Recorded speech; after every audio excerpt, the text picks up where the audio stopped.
Do you like them? Are they even? Is there some certain ones you're definitely avoiding?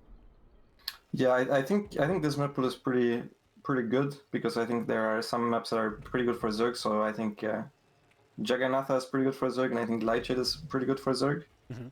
And then there's Oxide and Submarine, which are both pretty good for Terran. And then the rest of the maps are kind of middle maps. So it's one of the best map pools we've had for like even best of 7 series.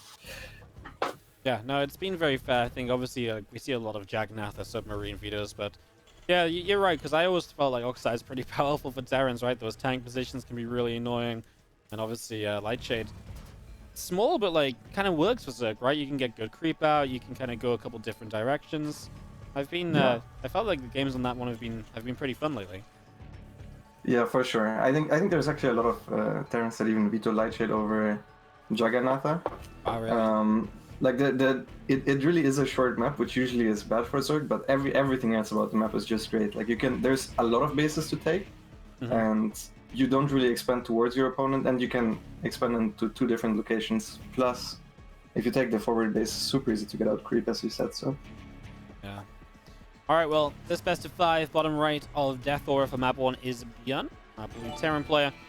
And the upper left-hand side, the red Zerg is Jin as Rogue, of course, just a minute and a half in or so.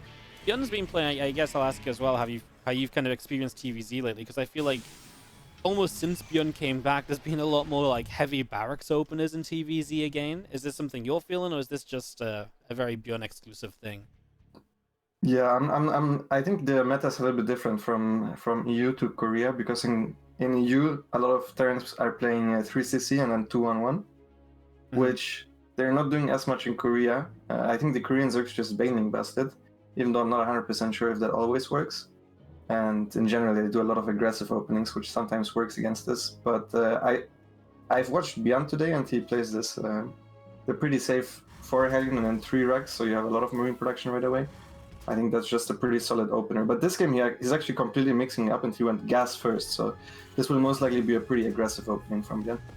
Yeah, really different from what we've seen before. Obviously, best of 5 now, so maybe just feels more room to play with a little bit as well. Maybe just feels like Rogue's maybe watched a couple of the games and it's kind of onto him as he loses the dance with the drone. The drone gets to build the extractor and stay alive. And still nice, though. Blocks the third hatch coming down right away, at least. Mm-hmm. Yeah, and since he went for gas first, he also doesn't need to worry as much about the 4 links just running across the map. Rogue thought about it, as you can see. Like, if the Reaper just stays there and tries to deny the drone from making the gas again, you can just run across the map with the 4 links. But since ByuN went for gas first, the Hellions would have been out very shortly after the links would have crossed the map. So, good choice by Rogue to go back there. And Rogue going for Overlord speed. Yeah, I feel like we've seen a fair amount of Overlord speed from like players such as Reno and like DreamHack, right? And I feel like it's just that sort of a lot of Terran builds right now. You know, it's a little bit tricky to figure out always what's going on. So a lot of Zergs feel like they need to pay that price to figure out what is happening, get that information kind of early in the game. Yeah, absolutely. And it should be pretty good against what ByuN is doing because ByuN is going for a Hellbait attack. The one thing that Overlord speed changes for Zerg is that you have less queens. But Rogue went for a decently early Overlord speed. He just needs to make sure that he makes a spine immediately. I feel like otherwise he's gonna be in some trouble. Yep. As this Overlord comes in to check what's up. I mean, you say a Hellbat attack. There is a missing armory here, right? Like, I don't disagree. There should be a Hellbat attack, but there is absolutely no armory right now. Yeah, I'm not sure if he forgot about it, but Yeah, like, I I think... mean, it looks like a Hellbait attack. Would you look at what the Medivac is doing as well? Yeah, I know. Like, 2 Marines show up. It's like, this is not meant to be Hellions. Well, okay, I mean, for the moment, I want to say kind of almost work out because you'll trade for a few lings, but obviously nowhere near what you should have been able to do. So this doesn't go as well for ByuN as maybe it should have done.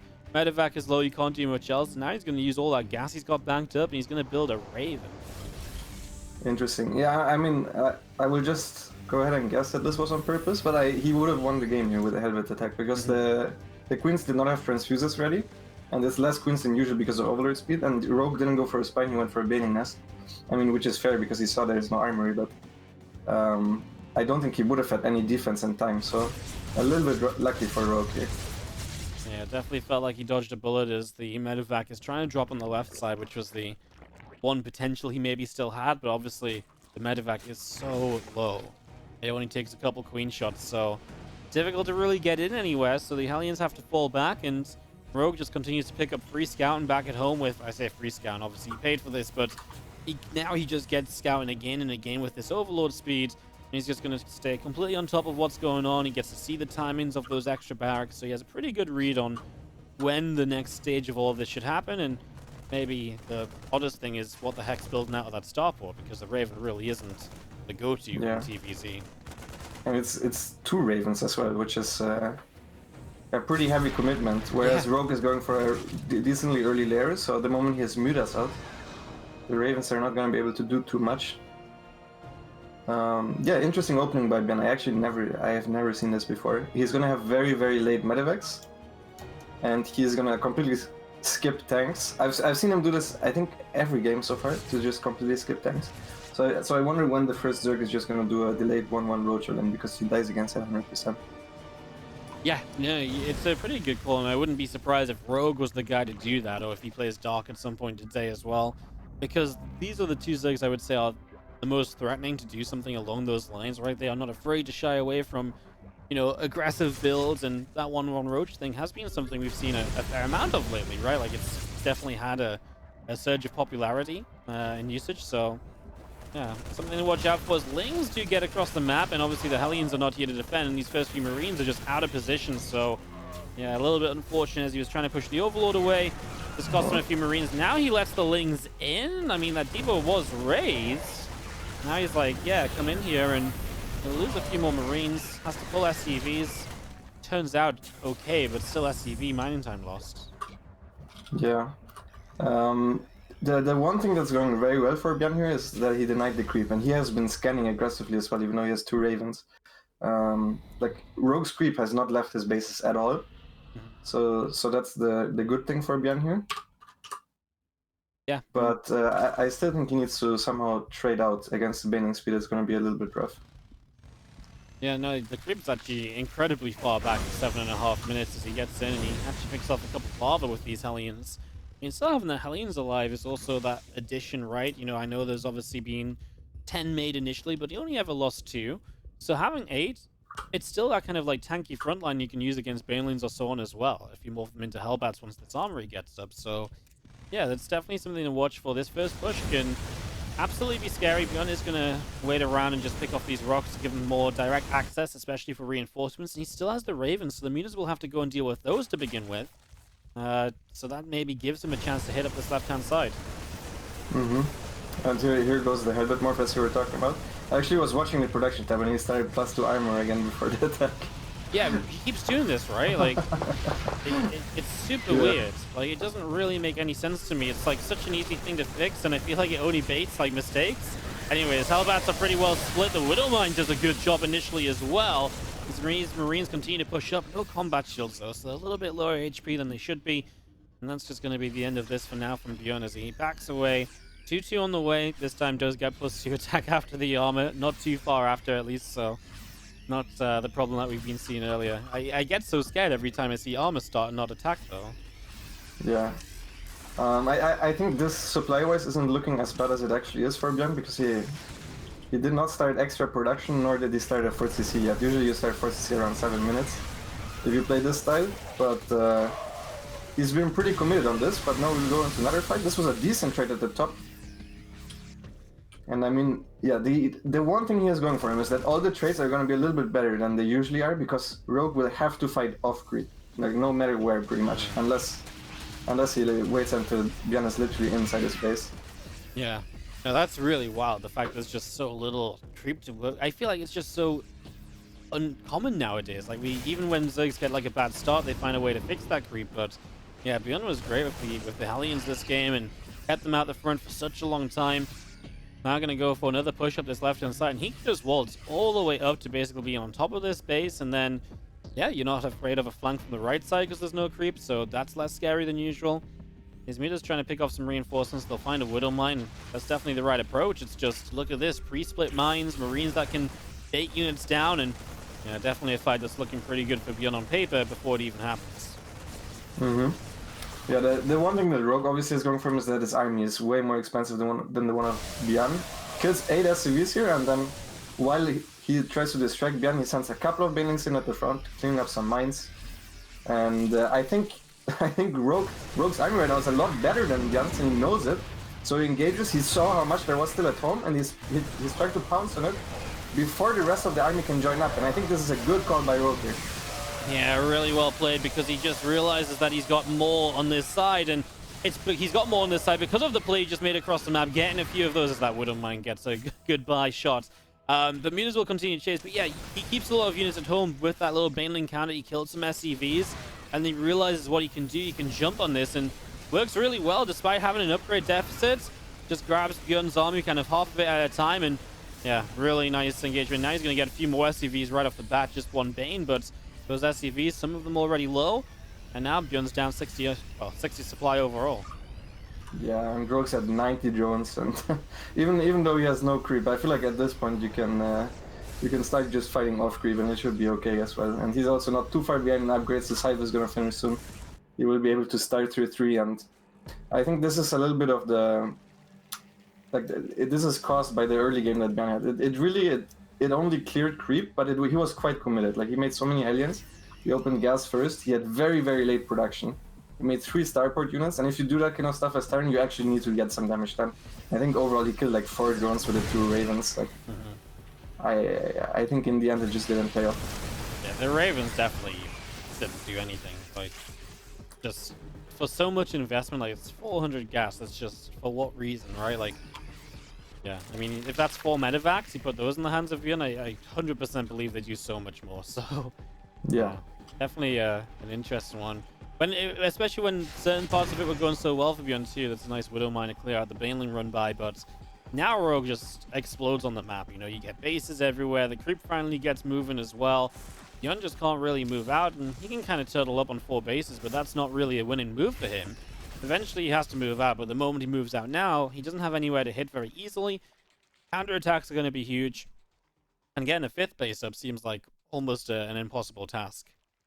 Yeah, exactly. And by the time that ByuN actually manages to get to the other side of the map, Rogue's gonna have a massive bank. We can see he's maxed out already, and he already has 24 Banelings. So even though he was gonna keep making Banelings, by the time ByuN actually manages to get across the map safely while also leaving some units at home, Rogue can A-move and then remax, and that's gonna be very hard to deal with for the turn.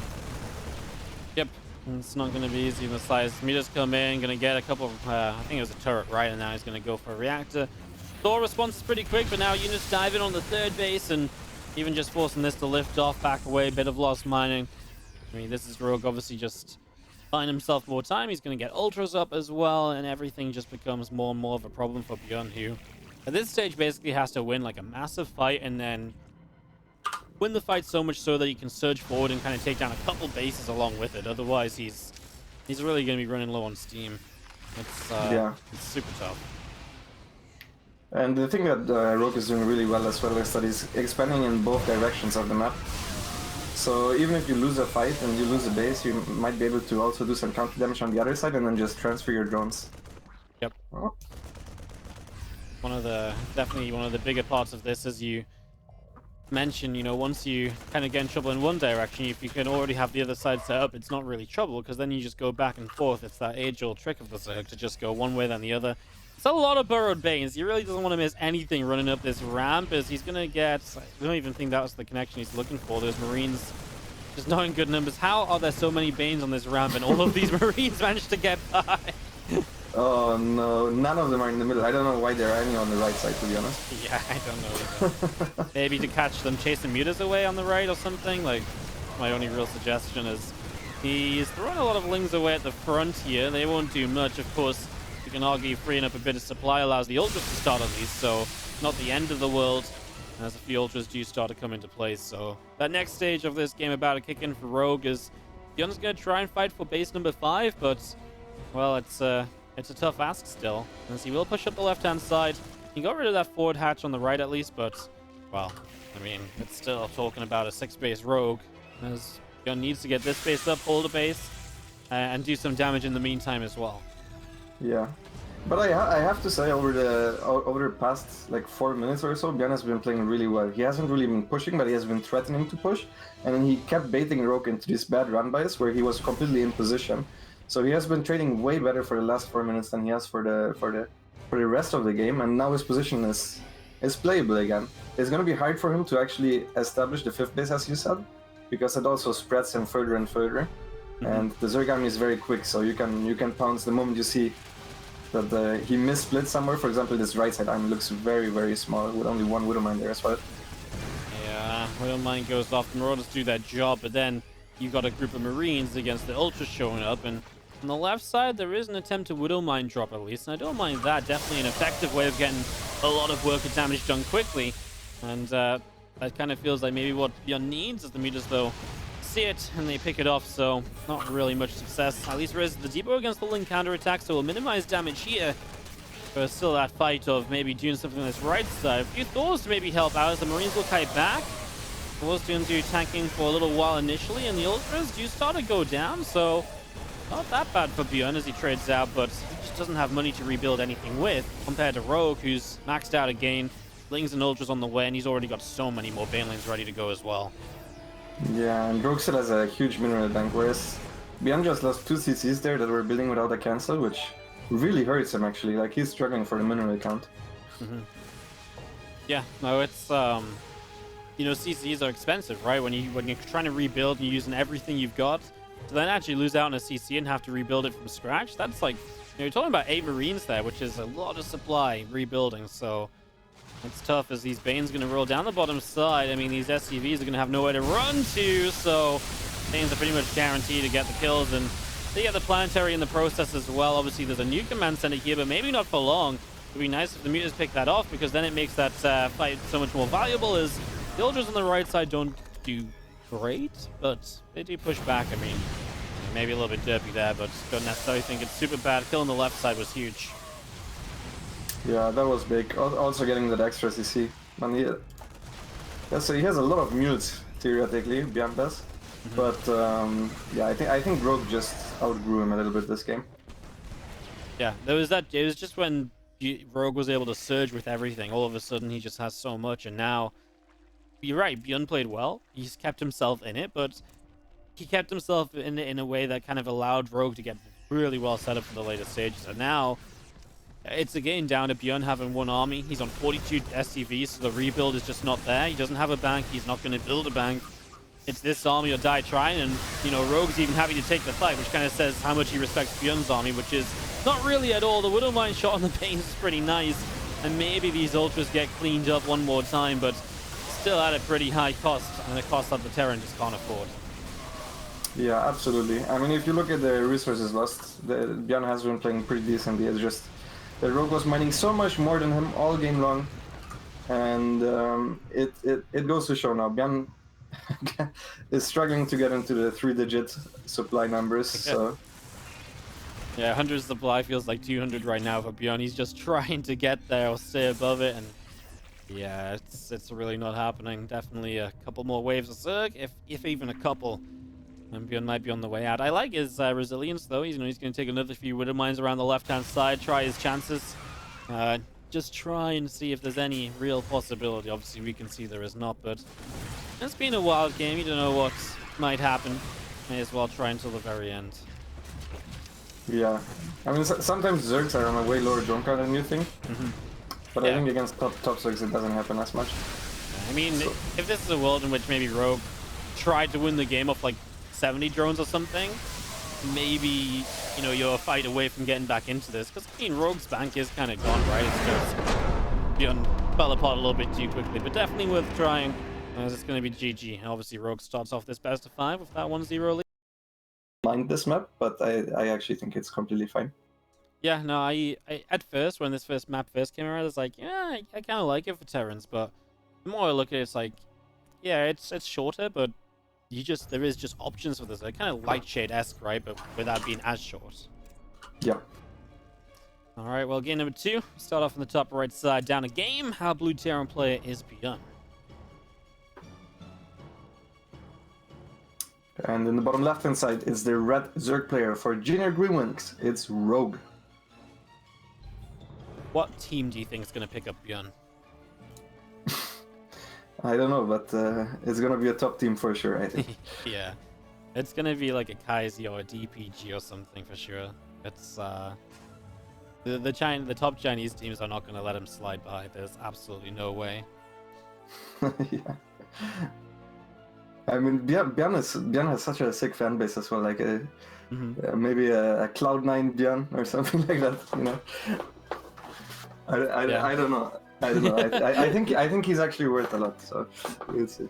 Yeah, honestly I would 100% see something crazy like that if only there wasn't a such a strong like Chinese team presence right now, because Chinese owners have money as well, you know, like Yeah. and they really care, because like they take the Chinese leagues really seriously, so it would be crazy to see him not go to one of those teams basically.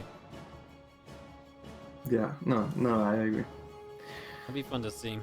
All right, nothing weird off the bat this time around, right? Just very standard setup, Rax gas, hatch gas pool. Obviously, just very normal for the first few moments here. Yeah, more standard than last game. No too committed early game at the very least. And personally, I hope to see one of the 3cc builds again, because ByuN didn't really seem to do anything in the early games. In all the games that I watched against like DRG and Solar, besides the game against Solar and Lightshade. And he seemed to just be fine to go into an even macro game with 3cc against a Zerg that also is just free to drone. So that's what I would love to see the most out of this. Yeah, no, I feel like we've had really fun TVZs with ByuN today. So the long ones, lots of drones, lots of Marines. I'm behind those. I feel like I'm getting spoiled a little bit watching all this ByuN TVZ. He goes double gas again, so maybe something about Rogue, he just doesn't like 3cc against him. Maybe feels like he needs to be aggressive against him, but definitely a different approach to what he took against Solar and DRG. Oh, very greedy with the Reaper. Yeah, he wanted that. Just gets away. Yeah, that's if the Zergling macro was a little bit better, I think he could have gotten that. So that was a little bit overly greedy. But on this map, the Reaper not the biggest of deals, because you can't actually shoot at the first tumor. But the Reaper always helps anyways with the DPS. Once the Hellions are out, it usually survives forever and actually makes the Hellions a little bit more threatening against the Queens. Yeah. Oh, that was really greedy. As creep spreads, and so the Reaper out the front at least will watch for it again. Queen pushes it back to give the creep teamer the safety to go forth if it wants to. Goes to the far side, and the Reaper's going to make a bid for a good grenade, and that should be a kill. Yeah. That's a little bit greedy by Rogue. I'm not sure why his Zerglings were so far back. They were in no position to zone at all. Yeah, he was just picking away at the rocks when it's like, well, you can do that at any point, buddy, but you've got a Reaper right now to deal with. Yeah. Yeah, I mean, you can also play it safe and just wait for the second Queen, but usually you should be able to do it with the Queen and the Zerglings. ByuN is actually going for a Helmet push this time. He was supply blocked, then cancelled the Hellion, and then restarted it. I'm not sure what he cancelled it for. But this is the less committed Helmet version. I think that's the one he played against Solar as well and to Banshee. Yep. He's gonna go across the map and see what he can do, and I like the follow-up as well. You know, with the Banshee, I think it's very fun. It's obviously, if you get a bit of momentum off these Hellbats, the Banshee can then do a lot. You know, Spores might not be ready, the Queen count might be lower. There's a few Hellions morph into Hellbats, and ByuN will start to push forward. Yeah, there's no Baininess, but against this build you don't actually need a Baininess. You just need Queens and good Queen micro, and Rogue has a lot of Queens. Since he completely skipped the Baininess. Now the Lings are coming from behind while the Queens are tanking, that's the best case. But he actually made a big mistake here with the Queen micro. He stepped forward because he really wanted the Medivac, but I think he just has enough, to be honest. Snipes the Medivac and gets rid of most the Hellbats and Marines. What ByuN did well again is he actually took out all the creep here. But there's still some creep left over, so yeah, Rogue manages to get on one tumor at the very least. Marine's gonna get this Overlord, which is a nice little final win maybe for ByuN, but I mean, the fact that he gets some Hellbats away I like as well, right? Because now your Hellion count's a bit better for the future. Is he just gonna go with another round here? Just going to try and commit it again. I mean, obviously Rogue sees this, so at the very least it's going to force some more units out. And then you've got those Banshees arriving into Spore Crawlers. Feelings countering will not find much with those depots currently raised. Yeah, I'm not sure if I like this. Oh, he actually got a queen. That was sloppy by Rogue. He missed the transfuse there. But I'm not sure I like this because Rogue didn't actually lose any of the queens, so he obviously will have enough against this wave. Like, this is just the worst wave than the first one. Yeah. I would have preferred seeing him just keep them as Hellions and maybe try to deny some more creep. But instead he tries to use them as a distraction for the Banshee to get some damage done. Yeah. Yeah, it felt like a very desperate play almost from ByuN, where he's like, the longer option is just like not an option for him for some reason, even though I think you're right. You keep those Hellions around, they can clean up creep. We've seen the power of them being added into the bio push already today. Definitely would have been a I definitely think that might have been the approach to go for. Like you say, uses them as a distraction for the Banshee, which got what, 4 drones. I mean, that's great and all, but that's not really much of a game changer. Yeah, and he lost the Banshee as well, so yeah. No, this is an extremely good start for Rogue, and ByuN is actually going into tanks this time. I think usually if you have a bad early game and then you go into tanks against Link Bermuda, it's very rough because you can afford to go into Mutas quite nicely while still holding the tank push. Like, not even with just Link Ben, you can also get the Mutas out. So we'll see if ByuN can make some magic happen. But for now, it's looking pretty good for the Zerg. Yeah, it really is, isn't it? It's obviously well controlled early. The creep spread's starting to get out on the map. The pressure's just gone from ByuN, so you really are just free to kind of move forward here as Rogue, and your Spire gets online. Everything's just coming together now for Rogue, right? The only thing that might be missing for a little bit is Baneling speed, but even that should be up before we see any super scary attack. I mean, it'll finish at the same time as combat shields here, so it's really not... I mean, this first push now may be a little scary, but that is basically it. And even this doesn't have 1-1 just yet, and the counterattack's already moving across the map. Yep, this is a gamble by ByuN. He lost all his Hellions, and he's just hoping that there's no counterattack. And then the push can be scary. If you take everything, the push can be scary. But if you take everything, you just lose against the round by. And I mean, this is just a gamble. It's not. He was aware that he would lose against the round by like this, but he went for it anyways because he needed to make something happen. And now he's super committed at the front. Rogue can run back in time with the Zerglings. He might lose an Extractor and a Spore. But that's, I think, about it. Yeah, I mean, now the Lings run in, the Banes get here. Once the tanks go down, this is just Marines, and Marines alone will not win this out. So he gets forced to lift up and back away, and yeah, he loses so little, right? 4 drones go down, a Spore, like you mentioned, and what else? Now there's Bane speed, now there's Mutas, so now you can't really continue to do all of, this stuff as ByuN because the setup for Rogue has just improved. Yeah. I actually think ByuN got a little bit lucky there that the run by went to the third and not to the natural, because I think the game would have just ended if we went to the natural, because they were literally left nothing at home. And it was like 30 Zerglings. But as it is now, he has 2 Medivacs at the same time, and maybe the Marines at the third base can do some damage. Yeah, so a little bit multi-prong. He's actually going to do better than I thought he would, especially as the Mutas are arriving, right? So it feels like the moment they should have been shut down a little better. I mean, this is just Mutalist kind of dying just in the main base. Marines get multiple kills, pulls them now away from the transfusions, makes it a bit tougher. And obviously this all came along with 6 workers killed as well. He gets 1 more Mutalist. Wow, that was 4 dead Mutalists for this drop. Yeah, that was... I mean, it was just a poor army split by Rogue. I think he first forgot about... So he won 8 into his main base with everything. And then he realized, oh shit, there's still 2 Medivacs that are now hitting my third base. And then he pulled all his ground army to the third. So he took a bad trade at the third base because he lost drones since he was out of position, and then he took a bad trade with the Mutas. So that was, I feel like, the best case for ByuN, what could have happened there. Yeah, it was definitely pretty nice. Ooh, I'm surprised he's not chasing this. I think he's afraid that there's going to be an extra attack on the left side again. Yeah, he's not wrong. There's a couple of Medivacs, but that's about it, and they get deflected. Maybe can pick up a cancel on the 5th base. Mutas are going to fly in, which, well... yeah, I've seen enough Mutas die already this game, so I'm kind of glad they back away. As we'll see. Job on the right side, succeeding to get out alive as well, so at least ByuN's keeping himself with some options and some chances, right? I mean, by keeping this 5th base down, clean out the Mutas again. I mean, there's a lot of Mutas that go down as these Marines trade out. So yeah, you clean out the drop, but I mean, now 10 meters dead, and they've not even moved across the map yet. Yeah, no, ByuN is playing this really well, and Rogue also didn't. He actually was ahead in upgrades, and he never started 2-2 because he put all his gas into the mutas. He made what? He's gonna have 20 mutas now. He would have had 30 mutas already. Imagine if he didn't lose any. Yeah, I know. That would have been insane. But I'm surprised he's choosing the mutas over the upgrades. Maybe he didn't realize it. He forgot to too. 2-2 missing is definitely an issue, right? Because there's just, I mean, the 2-2 just has so much value for the later game. Like, it's what, like 4 meters that you'd be missing for a while. Well, it's not like the meters have been influential so far. These Banes running forward, I mean, beautiful split from ByuN. Maybe just enough meters to overwhelm as a few extra Banes show up. Meters don't even need to overwhelm, really. At the same time, though, we've got a drop on the bottom side, and the response to this is going to be a handful of Lings that are down on upgrades.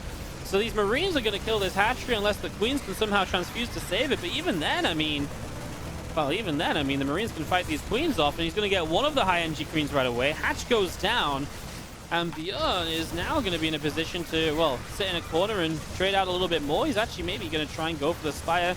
Okay, Lings and Mutas will be here, but I mean, you pick away at a lot of these Lings, the 2-2 upgrades in this have just been phenomenal.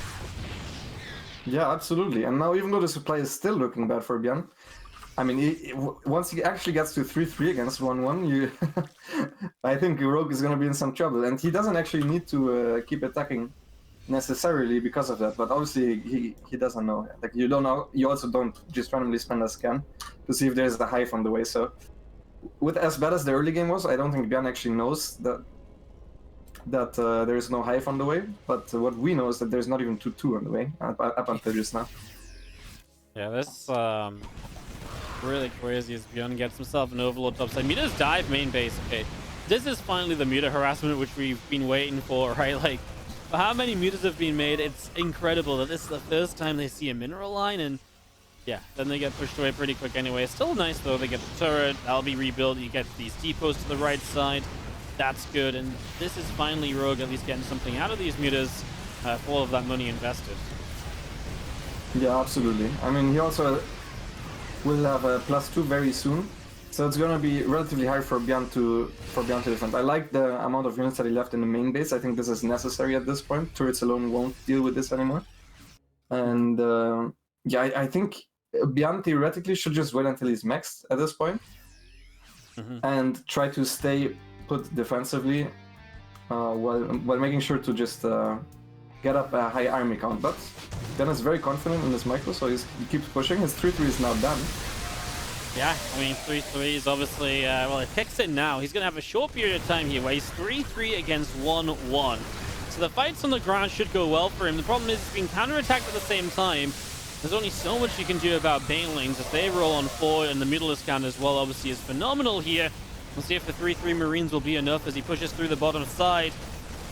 I feel like you're right. This kind of attack now kind of feels like it gives Rogue a good chance because he makes it a weird game. Whereas maybe maxing out would have just been that much more comfortable for ByuN. Yeah, but Rogue has no Banelings at the back anymore, and ByuN is taking out everything that Rogue has on his side of the map. Like, Rogue, he has so much gas in the bank, he has Boro on the way, he has a lot of money invested in upgrades that's not in the army right now.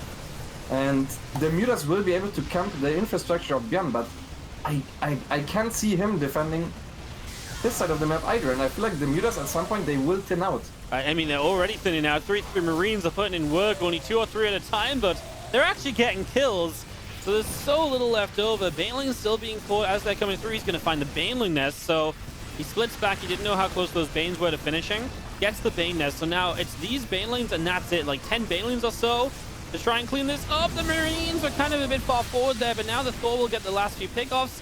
Now he can unload again, and well, 3-3 against 2 Marines should have a pretty good time as the Banes are going to try and make an effort, but they will not connect.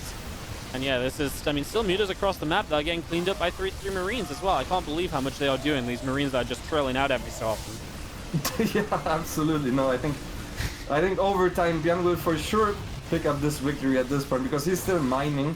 Rogue is just Rogue is really just killing Marines while they're spawning, but there's just no way for him to clean up. I can't honestly, I just thought those mutas would never die, right? Like, I thought everything just dies as it spawns, but the Marines actually got so many kills. And yeah, I mean, maybe even if you don't kill those mutas, there's maybe not a win condition for Rogue, but Wow, what a turnaround from ByuN as he wins this out. GG is called, and he ties this up 1-1 after a game that looked so good from Rogue for the early start.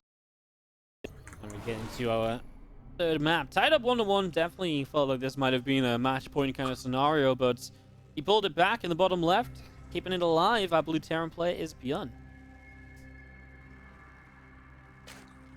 And in the top right, he kind of threw the last game a little bit. It's the red Zerg player, Rogue. Yeah, he definitely some interesting moments in that one. And as Jagannath, then again, a lot of people would feel like this is a pretty good chance for Rogue to get onto match point then.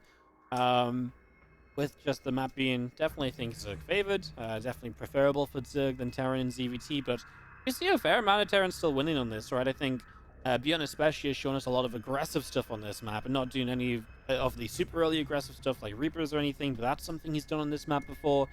We'll see what he comes out with. I wouldn't be surprised if this was the game where he moves away from 1-1-1 into a higher barracks kind of count, right? And then playing something bio-heavy that he can drop around with and make use of there. To me, that's the kind of approach I'm expecting from ByuN this time around. Yeah, I mean, he did a good job so far mixing up the builds. In general, over this tournament, I feel like the only build he used... he used a couple of builds twice, but not against the same player ever. I'm pretty sure Rogue watched at least the DRG series because he had a lot of time. I think he finished before ByuN, since ByuN was playing macro games against both Solar and DRG. So he had some time to prepare. What I really would love to see is a 1-1 Roach at some point, because ByuN has not really been playing safe against us. Not necessarily on this map, but I'm not sure what the next map is, like on something like Oxide or Lightshade. I think that's something that you could mix in as a Zerg. I also know that Rogue pretty often goes for these Ravager Ling pressure builds, which are also pretty decent. Although not necessarily against the 4 Hellion build that he showed with the 3 Rex, because at that point you have a shit ton of Marines out already. Yeah, no, that's maybe what makes it so scary playing against ByuN, right? Because a lot of the aggression you can come out with, if he goes for that Rax heavy style, obviously it kind of flops. Certain things for that Rax style, are stronger against that Rax style, but certain things really are that much weaker. So it's kind of hard to pinpoint maybe what you should be trying to get done, as you should be seeing a 3cc this time around, only 1 gas in play. It's absolutely a switch up, at least from ByuN, and obviously we'll see where he takes this as he gets himself a drone kill. Late sport, and that's another one. Bro. Out, please. Yeah, I mean, this Reaper, with the Reaper having no damage on it as well, right? Like, it's just having the time of its life. 2 drones and a Ling early game. It's a lot. Yeah, I mean, people mistake this map for very large, but it's not actually that. The rush distance is not actually that large. Like, the rush distance on this map, which people are going to be very surprised by, is shorter than an Oxide or Romanticide. It's the 4th base, right, that just doesn't come close to the Terran. Yeah, exactly. Like, you don't expand towards the Terran. Like, the first 5 or 6 bases, I mean, none of them really get closer to the Terran. And the speed zones are very, very good for Zerg if fights happen to take place inside them. But the Reaper arrives pretty early on this map, and Rogue kind of messed up pretty big there. Yeah. Stim pack on the way now, as we don't see anything just yet. So there's going to be 4 Hellions. Stim started already. There's the first extra rack, so looks like it'll be the 4 Hellions this time. So he did this at one point earlier too. Instead of 2 Hellions, he goes for 4. He still went for 3 racks, if I'm not mistaken. Yeah. Against DRG on Death Aura. Yeah, so he's going to go 3 racks again here. So it's just a little bit of a timing difference on the barracks, basically, more than anything else. Yeah, you need to mix up the Hellion count a little bit, because if you just go 2 Hellions, you die against a Ling Bainolin. And you can even reactively Ling Bainolin this if you go Overlord speed. Like, you can just start a second gas, start a Baining Nest, and then Ling Bainolin. And the Terran will have Stim Marines without combat shields, which just die. So I like the fact that he's getting 4 Hellions as well with this. Yeah. And I mean, this build I'm also very familiar with, because this is kind of the Big Gabe classic. He used to play this build a lot, at least specifically against the Laser as well, because the Laser used to play just 2-base Muda for like half a year. Yeah. And this is the biggest counter to 2-base Muda, basically. Yeah, it's It's kind of brutal against your base meter, right? The Marines are just out. The meters can't get anything done. You're behind on upgrades. It's a nightmare to play. Yeah. And it's also safe against all the other, like it's safe against Nidus and stuff because you have so many Marines that just kill Nidus. Safe against all the Roach alerts. So it's just if you're having problems against the 2-base opening, against 2-base Zergs, Tyrants that are watching, this is a good bit to copy. I see what you're saying. You're saying I should use this one on the ladder. Yeah, I mean, I think this is a great ladder build probably if you're a macro player. Yeah, no, I can totally see it. I see all the things I died to, and I actually played the game a bit the last week, so I have actually died to some things for once. And yeah, yeah, I get it. Like 2-base 6, they're not my friend. You know, I don't like them. Yeah. Yeah, otherwise you actually need to scout and react and stuff, and that's... Yeah, doing smart things, mate. Like, yeah, I'm struggling to build SCVs and depots over here, so... Exactly. Yeah, this is nice. He's going to catch all these active tumors right now, so... Gets 3 denies, and he knows that others are up there as well. He just, like... He almost just followed the line of creep tumor expansions up to the top, and he gets every active tumor on the front line. Wow. Yeah, that's rough. I'm surprised he's not trying to catch the Hellions, because at this point his Zergling count is high enough that you can come from 2 sides and catch them. And the Hellions, if you actually get them, the Terran can't leave with everything, or at least it becomes greedy. So I would have liked to see him fish for the Hellions. If the Hellion control is on point and he's playing it safe, it's hard. But here comes the push again from ByuN, and this is more Marines than usual. I mean, we've seen it the last couple of times he did it. He always lifts into the main after the fight and leave some Marines there. But it should be pretty good against Zergling only. Yep, this is like just not the right amount of Marines to fight with Ling Queen, so it's Ling Queen obviously gets overwhelmed a little bit, and this is where you need something a little bit extra. Now he loses every single Queen. Lings are going to run in. Maybe get us around now. ByuN's like, well, I kind of like sitting here and fighting though. He saves the medevac for an extremely long time. Will finally get targeted. Now he's like, what if I bring the Hellions into the party? Reinforcing Ling's not going to get a chance, and this is just going to win the game and put ByuN up 2-1 in this best of 5. Morphs in the Hellbats as well as the drones are getting massacred. Extra Marines show up, and ByuN is going to take a 2-1 lead for him as Rogue just didn't have any sort of preparation against that attack time. In the bottom left-hand side, player on match point, up 2-1, of course, is ByuN. He was making a good run, like you said. It'd be very important for him to get to Katowice, everything possible. As in the upper right-hand side, our red Zerg is Rogue. I'll steal the intro away from you. I'll let you analyze the Overlord movement instead. Alright. Yeah, he's actually going for a... Okay, now he's changing the Overlord path. It was a very weird Overlord path. I was about to say, like, this didn't really get scouted for, like, Proxy 4 Rex or something like that. But now it's the normal Overlord path. It's pretty easy on Oxide to scout because there's only really 2 real spots where you can put the Proxy Rex. One's on the 3rd base location, and the other one is where the Overlord is flying right now, so... Pretty easy to scout, but he doesn't really care. That's why the 2nd Overlord is not scouting for Proxy Rex. It's because he's going pool first himself, so... Potentially a cheeky opening from Rogue here. Could be some Roach, but for now it's just a safe opener. Yeah, very, very safe. Does end up with the gas before the hatchery as well, which is not necessarily something you have to do, so maybe leans towards this being aggressive on the follow-up as well. I think Oxide is the map where we've seen a lot of 1-1 Roaches, and sometimes that comes off the back of a Roach opener as well, so some potential there perhaps to maybe see that build we've talked a bit about so far. Yeah. Oh, he's doing the same opener as he did against Solar on this map. And I actually talked with Solar and Rainer. We were talking together after the Solar series, and we were like, hey, why don't you just pool gas Roach him? That's literally what we said. And here it is. I have a feeling that the Rogue thought the exact same thing as all of us were thinking. Because ByuN with this build is not actually scouting. He doesn't have a Reaper. Yep. So, yeah. So he skips the Reaper, and that's why he had a few extra Marines than usual against Solar, right? Yes. Yeah. It's pretty big deal. It actually does make a difference. We kind of saw it against Solar. Solar just kind of died, and well, yeah, Rogue is going to come up with the exact response as you were mentioning, and It looks pretty good. I mean, you have basically pure Marines. You will not have a bunker down or anything because you have no way to figure out this is on the way until those roaches are already on top of you. Yeah, I'm surprised he's not going with the Lynx. I think he's not completely blank countering him. Like, he thinks there might be a Reaper at home. But the Lynx actually could be really annoying because there's only one Marine. If they just went straight in. So yeah, I mean, Solar was suggesting even 12 pull Roach Ravager. Oh yeah. So he wanted to just full blank counter it because it just doesn't scout. But we'll see if this does a trick. I mean, of course, ByuN does have more Marines than usual. But he will have no warning, and there's a zero possibility of there being a bunker ever done. So he will lose a bunch of SUVs. I'm not sure why Rogue is making slow links.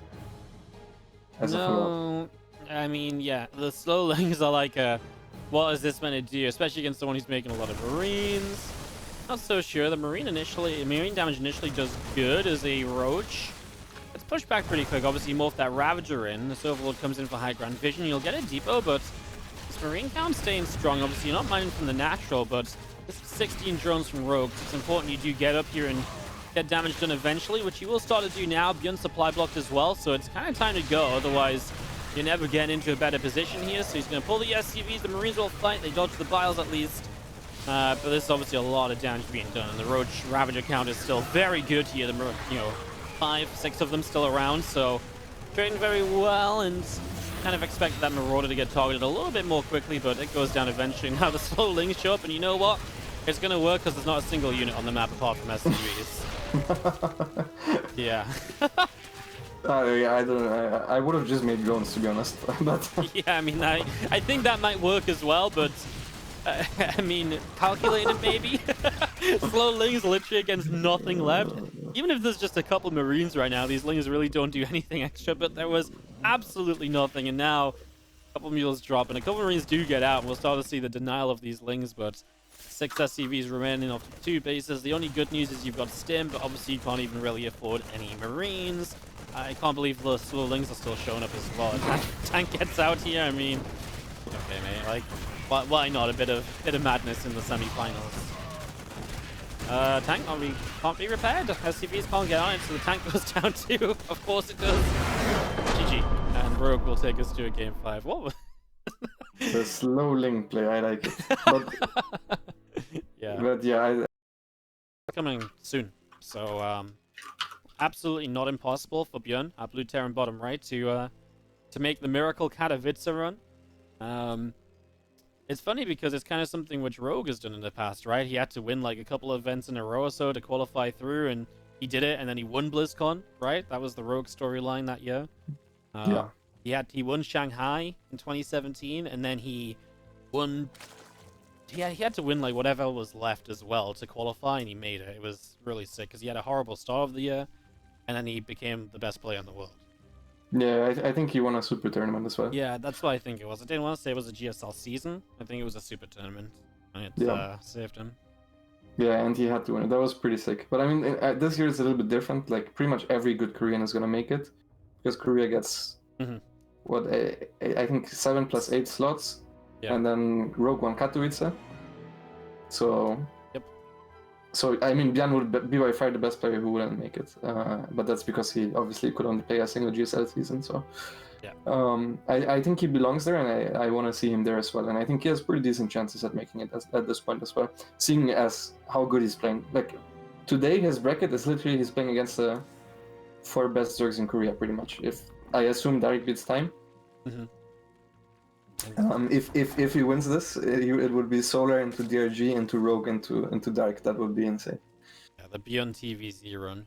Yeah, it's it's crazy, but like he's done a lot of it so far. He's 1 map away from that finals. It's not impossible. But I mean, Rogue's also one map away only at this point. And Rogue, Rogue has actually been. You know what the thing I've noticed about Rogue lately is actually he's been better in online tournaments again. I know he's like never quite himself in online events, and we're always like, well, what do we expect from Rogue? But actually, especially in these ESL Open Cups, I feel when I look at the brackets each week, I'm like, Rogue never like drops early, right? Like, yeah, sometimes he drops like semifinals or so, but he's definitely like more Rogue than he is than a lot of people expect him to be in these online. turnies. Mm-hmm. Yeah, I think there's a bunch of players like that. For example, TY also being one of them, although he doesn't really play in online tournaments, but he always used to be terrible on the ladder as well because he just didn't try. Yeah. Like proper low MMR. He's just trying to get those screenshots people post on StarCraft of like only Zerg in the top 16 or something. He's like, it's Terran, man. Like, what can I say? Yeah. Well, pretty standard opening so far. Rogue not going for overload speed this game, so just the standard 3-hatch opener. Taking the third base that I think no one in Europe takes. Yeah, I don't know. The Koreans are always a little bit slow with figuring out which third base is better. They are, aren't they? It's definitely a thing. Yeah. Like, this is the natural third base to take. Like, if you first open this map, you never played it before, you're like, okay, obviously I will expand in the linear fashion because then dropships or leverages can't go in between two bases, right? That's why Zerg usually prefers linear base setup compared to triangle one. Yeah. But the most important part about TVZ early game is how much the Hellions need to rotate, and then getting your creep out because of that. Since you're gonna have the same 4 bases no matter which third you take first. So if the other third is not too far away, you very often would prefer taking the forward one, especially if it makes the Hellion rotations harder. Yep. It's all about just how you easily can block those Hellions and how hard it is for Hellions to get elsewhere. Armory coming through with the Banshee play, so real change up from what we've seen. I'm just gonna go into these Hellbats and Banshees off to 2 bases as well, right? I think when we saw Hellbats and the Banshee play before, it was a bit different. So really looking for some damage here, ByuN, and we'll see if he can find it. I mean, he's definitely had chances with Hellbats that weren't Hellbats earlier today. As well, right now he finds almost a very opportunistic moment to go into the natural, but he saves himself. Definitely better to keep those Hellions for the Hellbat moment. Mm-hmm. I mean, Rogue skipped Bailing Nest so far every single game, but he's playing safe against the non-committed Hellbats because he makes a lot of queens early on. So he has a lot of queen energy and he has a lot of queens. So I'm not sure that this is the best response. I feel like if you wanted to blind counter something, maybe a Hellbat Marauder push would have been better. Mm-hmm. But he's coming in here, the spores are a little bit mistimed, and now all the queens go towards the Hellbats. So good early setup for ByuN, but a little bit of a mistake here with the spores. Yeah, he actually doesn't do as much with that Banshee as I thought he might be able to. I thought he'd at least get a few drones, but instead he's backed away already. He is maybe going to get a queen on this ramp eventually, as 2 more Hellions just run straight up, and they get shut down immediately as well. So Hellions do not have a very good time there, and that is going to be the cleanup from Rogue to just say nuh-uh to ByuN's damage, and that's rough when you're playing a 2cc opener. You know, a 3cc comes down at, what, like 430, so not a fast third at all. You just don't really get damage done there. So, not the best for ByuN, but hey, he's fought back from this kind of position earlier today. Yeah, I mean, on Pillars it was pretty similar, but this is like... He's actually terrible. Like, he's... Yeah. It's a little bit hard to describe, but... because he literally won a game like this before as well, but... It is really, really bad for Terran. And... I really don't like his decision. As I said before, Rogue is skipping Bailing Nest every single game, but he's going 8 queens every single game as well. 8 queens is perfect to hold stuff like this, like the Banshee Hellbat or the 6 Hellbat Marine Medevac. But if you go for like a very heavy committed Hellbat, either the Blue Flame one or the Marauder one, I think that's how you can punish Rogue.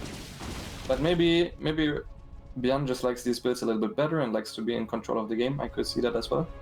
Mm-hmm. So I mean, we will see how good his follow-up pressure is gonna be. I mean, at least the Banshee's slowing down a bit of the creep here. Maybe gives you an opening to work on out the front of this 4th base. So there's something, at least upgrades are fairly even. We'll see what ByuN can get done. The biggest issue is just that ByuN can't do anything right now apart from these Banshees, right? Like, he's just sat back, having to wait. This does, in theory, give Rogue a lot of setup time, and 70 drones now making Ling Bane, setting up the Spire, and readying for this Ling Bane muted mid game. Mm-hmm. Yeah, good setup for Rogue. This game, unlike the Pillars one, he's not going to do a tank push. He went for the straight Woodmine style again. So a little bit different. But again, he will pull all his units to the front, even though he lost all the Hellions / Hellbats. So he's just hoping right now to not get counterattacked, and he's gonna hope to get something done with the impeccable micro that he has. Yep, he is going to put Rogue into a little bit of a supply block here. A couple of overlords killed on his venture across to his left-hand side, and as he gets a good amount of the creep, and keeps this he keeps a couple of areas open for him to push into. Not overcommitting, so he is going to back away, I think, until 1-1 on combat shields is done. He's quite happy to not take a fight. And I don't disagree, because the 1-1 of Rogue was that a little bit faster as well, as now our Marine Medevac army pulls back away. Down to the bottom side. Yeah, good call for sure. But this game, unlike Pillars, Rogue is actually continuing his upgrades. On Pillars, if you remember, Rogue actually was ahead in upgrades as well. But then just didn't get to 2 for like 5 minutes. And yeah, this game he continued right away. So yeah, he again is ahead in every regard. He has a more expensive army and better upgrades, and now he's gonna be able to fight on creep. Good Widowmine connection. Yep, as you see, continuing forward, Marines coming through. Lings and Banes want to try and get a connection on this. Connection is good from the Widowmine, hits a few of those Banelings. As the Banshees of ByuN continuing away through the bottom side, so they will escape out. All Marines of ByuN will unload to the right side, and well, keeping the pressure up here. It's definitely some decent trades initially. With the 4th base on the way, what does ByuN need to do here? Does he just need to keep this under control, continue as he's doing? Is it scary now mutas are coming up because he's going to start being counted, or can he keep these mutas at this side of the map? Yeah, I think keeping the pressure up is nice on the edge of creep and just trying to get trades as good as he can. Also making sure that he has Widowmines with every army, so he can never get completely jumped on. I think are the important parts here. It's going to be important to keep the pressure up, especially while he's establishing the 4th base, to not get to not have the mutas on your side of the map at that moment in time. So I think as he will take the 4th base, just starting to move out a little bit will be the play. GG upgrades are about to be done on either side, so as our 4th base sets up from ByuN, we've obviously got him in a position where he can maybe start to make some moves. Obviously 5 bases from Rogue. I feel like that bottom left side is obviously going to be huge. That's where Rogue's looking for base 6 and potentially base 7. There's not really anywhere else to go from the top side, so definitely bottom side of the map, maybe somewhere to keep a drop or 2 from ByuN if he can.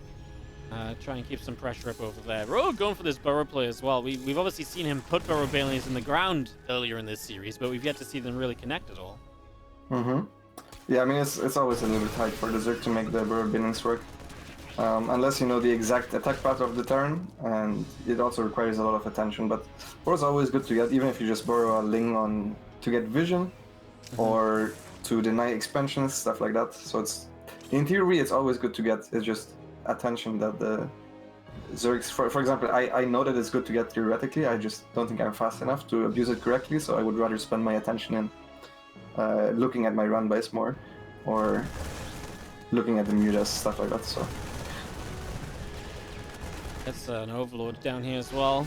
A very minor supply block as Rogue is maxed out, and that bank building, but ByuN has a bank as well, so these trades, it's not going to be a one fight decided game, a game decided in one fight, as it so rarely is, but there's money to work with on either side. There's going to be rebuilds, there's going to be second waves. Kind of surprised to see no 3-3 just yet from ByuN, so waiting for that to kick off hopefully soon. A mistake you don't want to make, forgetting that. Yep, but at least no armor starting without attack. that one had me worried earlier. I watched that happen too many times, you know. Was very afraid as you have a huge counterattack from Rogue, so he's going to take Ling Muta across the map. ByuN sees it coming, Sensor Tower helps a lot. The SCV's on the low ground in some trouble. He has to fight Bane's bottom left already, and he does keep a good amount of Marines alive while running back home with everything else. Currently 15 SCVs lost, but it feels like that should be a lot more, and he's going to lose his engineering base, which is maybe the bigger part of this. SCVs and now being down on upgrades, that's potentially problematic as Rogue loses a lot of units, yes, and maybe the bottom left base, but the upgrades definitely feels like a huge deal. Yeah, for sure. I think ByuN actually got a little bit fortunate there that the upgrades weren't as far done yet, and I actually think killing all the because he could kill all the SCVs, like there were 20 mutas and 20 links on top of the natural for a solid 10 seconds.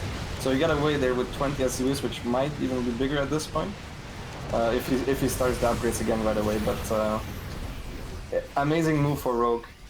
Like he knew that there was an army in the bottom and an army at the top, and he knew how to circumvent both armies and just went for the run by. So ByuN needed to go back. It buys himself a lot of breathing room as well. Rogue that is, and he's in a very solid position now. Yeah, really puts slows ByuN down a lot as ByuN tries to take a base top right. We'll see if that ever really gets on the line. As Bling's countering now down the bottom side. Obviously needs to be careful with how many he really puts in this mineral line because units were here very quickly. ByuN is going to hold on. Just needs to repair up those depots. Doesn't want to give easy access bit to this base than he needs to. Rogue just still looking off the 5 bases. That's fine if you can keep ByuN on 4, but ByuN is starting to get the upper right up, and it feels like Rogue is just a little bit unaware as he gets ready to build a base where there's a morphing planetary. I think that's a little bit cocky almost. Yeah. To try and put a base there, which even if there wasn't a base, it's right next to a Terran planetary, so... Yeah, it's it's not really a side of the map you're meant to have, right? That top 12 o'clock base is as far right as you're really meant to go as this. You're meant to take the bottom left, Rogue, but she is doing.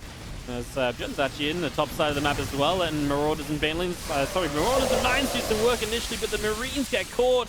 ByuN looking elsewhere in that moment and loses a good chunk of Marines right there. Yeah, and Rogue is doing just a really good job of splitting his army correctly.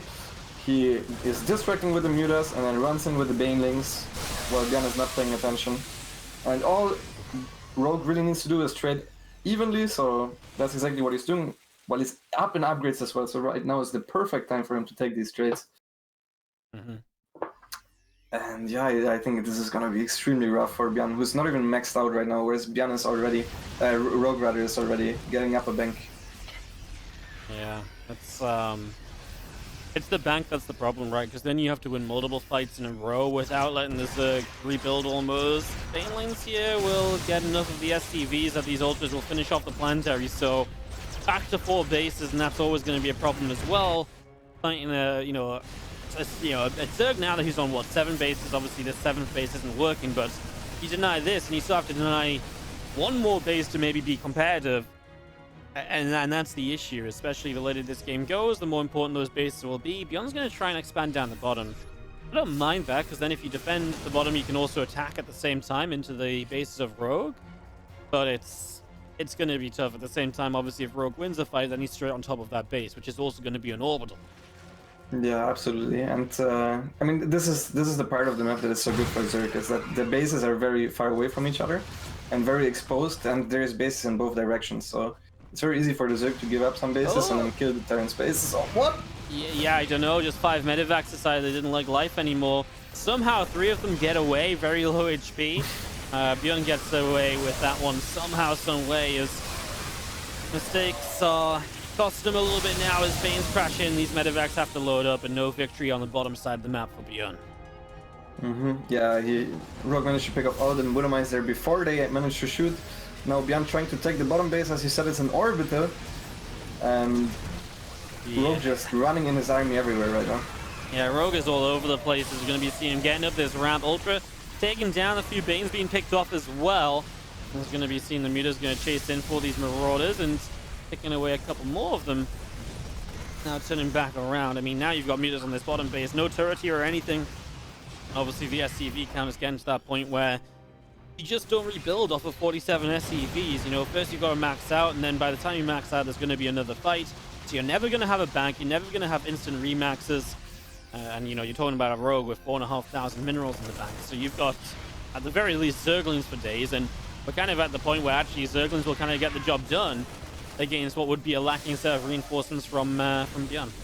I mean, ByuN has this one last army remaining with a huge army supply, which he doesn't even have all together though. There's 3 Thors that are just defending against the Mutas here, one of which is dying against the Zerglings right now, and the Mutas still finding pickoffs. So ByuN taking a nice trade on the left side at the very least. Yeah, those Ultras derp in without any support, and well, they're meant to have support against this many Marauders. Fortunately, there's already 3 more Ultras and a whole ton of Banelings ready to go, and now this army of ByuN is kind of trapped in the corner. The Mutas aren't really nearby, so obviously the lift and leave is still an option. And if he doesn't feel like he can keep on fighting this, which, well, he will for a few moments. He's going to get 1 Ultra, he's going to get a second, and now he will make the lift while running into a few Banes. A Widowmine actually gets the final Ultra there, so he actually has a really good time against the Ultras. It's just, well, now you're seeing those 4,000 minerals come into play as lanes show up. Wow.